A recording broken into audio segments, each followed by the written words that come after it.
Alors continuons donc dans le temps, et une grande figure très connue, c'est celle de la Candace. Candace désigne la mère du roi, mais elle exerce elle-même souvent le pouvoir conjointement à son fils, donc de la reine Amanirenas. Alors de la reine Amanirenas, nous possédons aucune représentation, sinon celle de ses pieds ici, sur cette stèle d'Amadab qui a été transportée il y a plus d'un siècle au British Museum. Donc sur cette stèle est comptée une partie de la guerre entre Rome et Méroé, qui s'est déroulée entre 29 et 21 avant Jésus-Christ, et qui a eu pour origine l'établissement donc d'un protectorat romain sur la deuxième cataracte, avec des impôts extrêmement élevés qui ont outré la population méroïtique. Par la suite, effectivement, les armées méroïtiques de la reine Amanirenas sont venus du roi Térétecas dans un premier temps et de la reine Amanirenas, qui était probablement sa mère. Puis Térétecas ayant disparu, c'est Amanirenas qui mena les armées de Couche contre les soldats romains. L'ensemble de ces opérations nous est compté évidemment par Strabon d'un point de vue gréco-romain qui est plutôt défavorable aux Couchites, mais nous savons par la paix de Samos qui a été signée entre Auguste et les envoyés de la reine que ce traité possède des clauses qui sont très avantageuses et qui laissent supposer que la victoire romaine n'a pas été aussi brillante qu'on veut le croire. D'ailleurs, Auguste, dans sa vie, dans le récit de sa vie, dit que Napata a été atteinte, qui n'est pas loin de Méroé. Façon de dire que son armée n'a pas pu aller jusqu'à Méroé. Bon, à partir de cette époque, le pouvoir romain en Égypte et le pouvoir couchite au Soudan s'accommoderont l'un de l'autre très bien et on n'a plus d'exemples de conflits importants. Ceci dit, le successeur de la reine Amanirenas, qui est aussi une Candace, la reine Amanichareto, se fait représenter ici à Naga, foulant aux pieds un certain nombre de prisonniers, dont un prisonnier romain, hein, comme nous pouvons le voir ici. Par la suite, au milieu du 1er siècle de notre ère, nous retrouvons un pouvoir exercé par une Candace et son fils, donc la Candace Amanitoré et son fils Natakamani, que nous voyons ici vêtu du grand châle de l'habit royal couchite, et suivi de celui qui est peut-être son frère, en fait, le jeune prince Arikanraror. Alors les inscriptions que vous voyez ici sont des inscriptions en méroïtique. C'est la première fois que le méroïtique est employé sur une vaste échelle dans les temples très nombreux qui ont été construits par ce duo de corégents, Amanitore et Natakamani.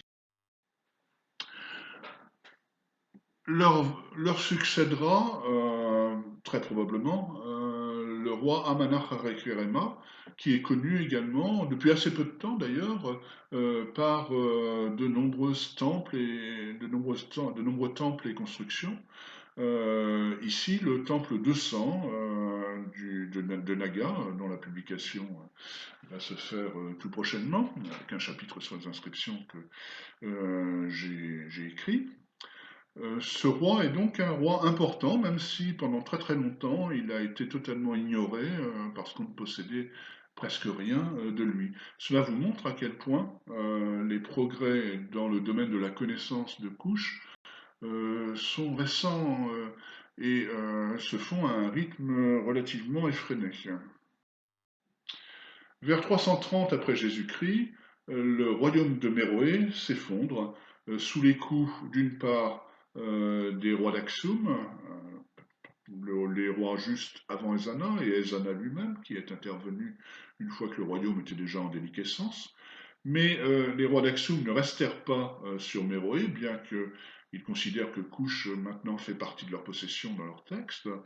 Le Lesser donc a un ensemble de tribus, les Nuba, c'est le nom qu'il leur est donné en méroïtique, il signifie esclave en méroïtique.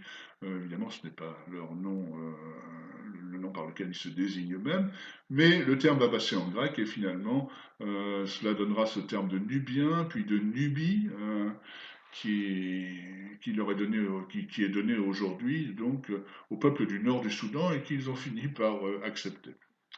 Donc cette inscription que vous voyez sur la droite nous représente au 1er siècle de notre ère un roi nubien. L'inscription dit qu'il s'agit du roi des Nubiens, qui est totalement ligoté comme un ennemi. On a en fait ici une sorte de texte d'exécration.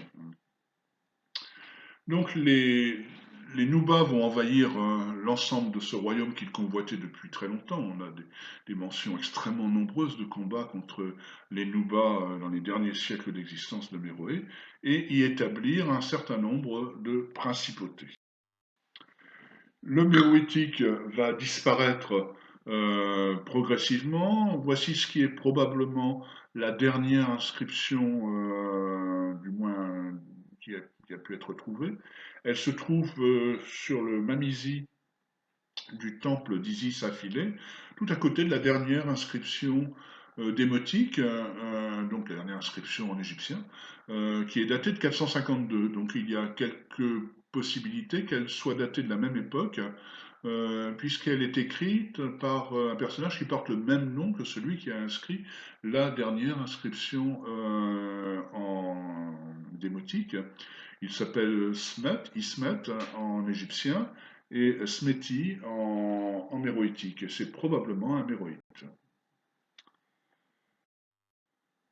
Nous passons donc à l'époque post-méroïtique et ces royaumes nubiens qui vont s'accréter en plusieurs grands royaumes. Le royaume de Nobadia dans le nord, le royaume de Makoria au milieu et le royaume d'Alodia au sud, jusqu'au sud de Khartoum. Donc ces royaumes seront de, de 450 à peu près constitués. Le premier roi de Nubadie, c'est peut-être celui-ci, qui vient donc de leur nécropole à Balagna et qui porte une couronne qui est véritablement méroïtique. En revanche, pour ce qui est de la langue écrite, c'est le grec qui va s'imposer aux dépens du méroïtique. Et nous avons ici l'inscription du premier grand roi connu des Nubades, le roi Silko. En 543, ces trois royaumes sont progressivement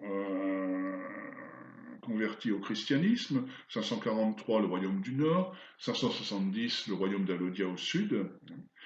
Et on aura donc pendant près de 1000 ans des royautés chrétiennes sur ce Nil moyen. Alors la langue qui est écrite est le grec, comme nous l'avons vu, mais à côté de cela, la langue locale, la langue des Nubas, des Nubiens, hein, qui est le vieux nubien.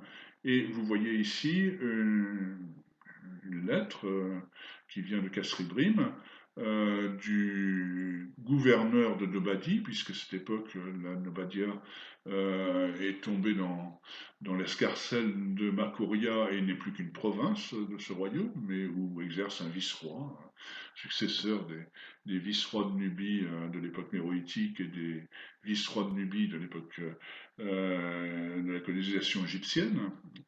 Eh bien, il s'agit en fait d'une écriture qui, elle, est issue du copte, auquel on a quelques lettres empruntées au méroïtique pour les sons qui n'existaient ni en copte ni en grec. C'est le cas de, par exemple, des nasales ne et nye ici, et puis également du W qui était écrit par deux lettres en copte et grec, et donc un seul signe méroïtique permettait de l'écrire. Voilà donc comment petit à petit a disparu le méroïtique. On ignore totalement quand il a cessé d'être parlé, probablement au Moyen Âge. Vous pouvez retrouver l'ensemble euh, de ces indications historiques dans le très long chapitre que j'ai consacré à l'histoire du Soudan. À l'intérieur du gros volume Histoire et civilisation du Soudan publié par Olivier Cabon, vous pouvez le télécharger en ligne gratuitement à l'adresse qui est indiquée ci-dessous.